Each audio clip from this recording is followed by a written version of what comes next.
लग्नाचे दागिने म्हणजे श्रीमंत पेशवाई दागिने. नाशिकचे सुप्रसिद्ध सराफ मयूर अलंकार सराफ.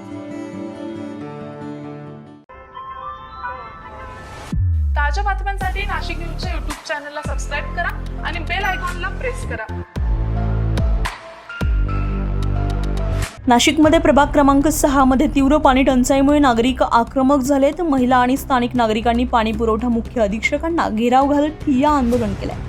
नाशिकच्या प्रभाग क्रमांक 6 मध्ये गेल्या काही दिवसांपासून तीव्र पाणी टंचाई निर्माण झाली आहे. पाण्याच्या समस्येमुळे त्रस्त झालेल्या महिला आणि नागरिकांनी आज थेट पाणी पुरवठा मुख्य अधीक्षकांना घेराव घालत आपला संताप व्यक्त केलाय. यावेळी सभापती सौ रोहिणी पिंगळे यांनी नागरिकांसह ठिय्या आंदोलन करत तात्काळ आणि नियमित पाणी पुरवठ्याची ठाम मागणी केली आहे. नागरिकांना पाण्यासाठी संघर्ष करावा लागू नये यासाठी प्रशासनानं त्वरित ठोस उपाययोजना कराव्यात अशी मागणी यावेळी करण्यात आली आहे. तसेच मागण्या पूर्ण न झाल्यास आंदोलन अधिक तीव्र करण्यात येईल असा इशाराही प्रशासनाला देण्यात आलाय. या आंदोलनामध्ये नगरसेवक प्रमोद पालवे आणि स्थानिक रहिवासी मोठ्या संख्येने सहभागी झाले होते. पाण्याची एकदम अत्यंत म्हणजे अशी जी दुर्दशा आहे की लोकांपर्यंत पाणीच पोहोचत नाही. आज एक 8-10 दिवसांपासून पाणी नाही आहे. सकाळी माझ्याकडं एक 50 महिला येऊन गेल्या आहे. त्यांनी कंप्लेंट केली होती. मग मी त्यांना आश्वासन दिलं होतं की मी धारणकर सरांकडे तुम्हाला घेऊन जाईल.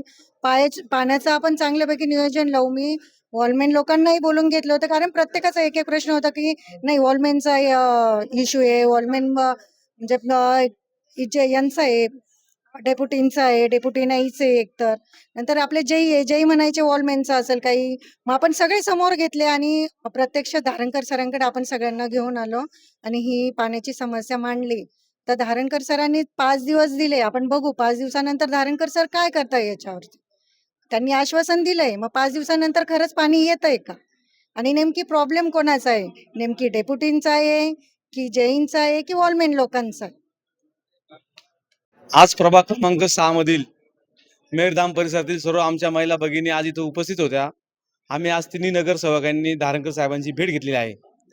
आमच्या प्रभागामध्ये गेली 2 ते 3 वर्षापासून पाण्याचा भयंकर समस्या आहे. मी आपणास सांगू इच्छितो की मखमलबादमध्ये हा नवीन वसाहत होत आहे. तिथे हजारोने फ्लॅट व हजारोने हाऊस तिथे तयार होत आहे. तिथे तुम्हाला घरपट्टी नळपट्टी सगळी येत आहे. परंतु जर त्यांची घरपट्टी नळपट्टी आपण घेऊन जर त्यांना पाणी देत नसेल तर त्यांनी ती घरपट्टी नळपट्टी का द्यावी, हा माझा प्रश्न आज सवाल आहे. आम्ही आता ताई बोलल्याप्रमाणे धारणकरांशी आम्ही 6 दिवसाची मुदत दिलेली आहे.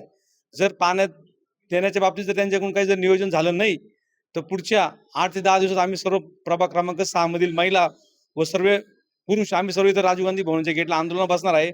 तसेच ड्रीम कॅस्टल ते गामनेमाळा हे जे रोडचं काम चालू आहे तिथल्या त्या कॉन्ट्रॅक्टरकडून दर दिवशी पाईपलाईन फोडली जात आहे. तर क्रांतीनगर भागातील व हनुमान भागातील लोकांना बी पाण्याची समस्या येत आहे.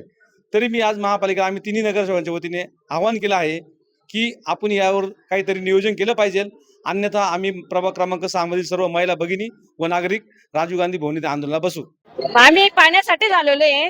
आमच्याकडे 4-5 वर्षापासून पाण्याचं खूपच प्रॉब्लेम चालू आहे. पण हे 2 वर्षापासून अति झाले. त्याच्यामुळे आम्ही इकडे आलेलो आहे. आम्ही आता तर मॅडमांनी सांगितलं तर होईल बा तुमचं हळूहळू समस्या दूर होईल म्हणे. आता बघू मग. आता आम्हाला बोलवलंय संध्याकाळी 4 वाजता मीटिंग आहे. 4 वाजता राजीव गांधीला भवनला. आणि आमचा प्रभाग नंबर 6 आहे. आमच्या इथे पाणी येत नाही. आज जवळजवळ 4-1 वर्षापासून प्रॉब्लेम. पण आता एवढ्या वर्षात अजिबातच पाणी येत नाही. तर त्याच्यावर आम्ही त्याच्यासाठी निवेदन द्यायला आलेले आहे सभापती मॅडमकडे. तर त्याचं तुम्ही काहीतरी त्याचं हे करा बा. बाकीचं काही नाही म्हणायचं आम्हाला. त्यांनी ते आता राजीव गांधी भवनला जायचं आम्हाला 4 वाजेला. तिथे मीटिंग घेणार आहे. तिथे ते आम्ही समस्या मांडणार आहे परत. पाणी टंचाईच्या या प्रश्नामुळे नागरिकांचा संताप वाढत चाललाय. आता प्रशासन यावर किती लवकर तोडगा काढतंय हे पाहणं तितकंच महत्त्वाचं ठरणार आहे. संजय परमार, नाशिक न्यूज, नाशिक. ताज्या बातम्यांसाठी नाशिक न्यूजच्या YouTube चॅनलला सबस्क्राईब करा आणि बेल आयकॉनला प्रेस करा.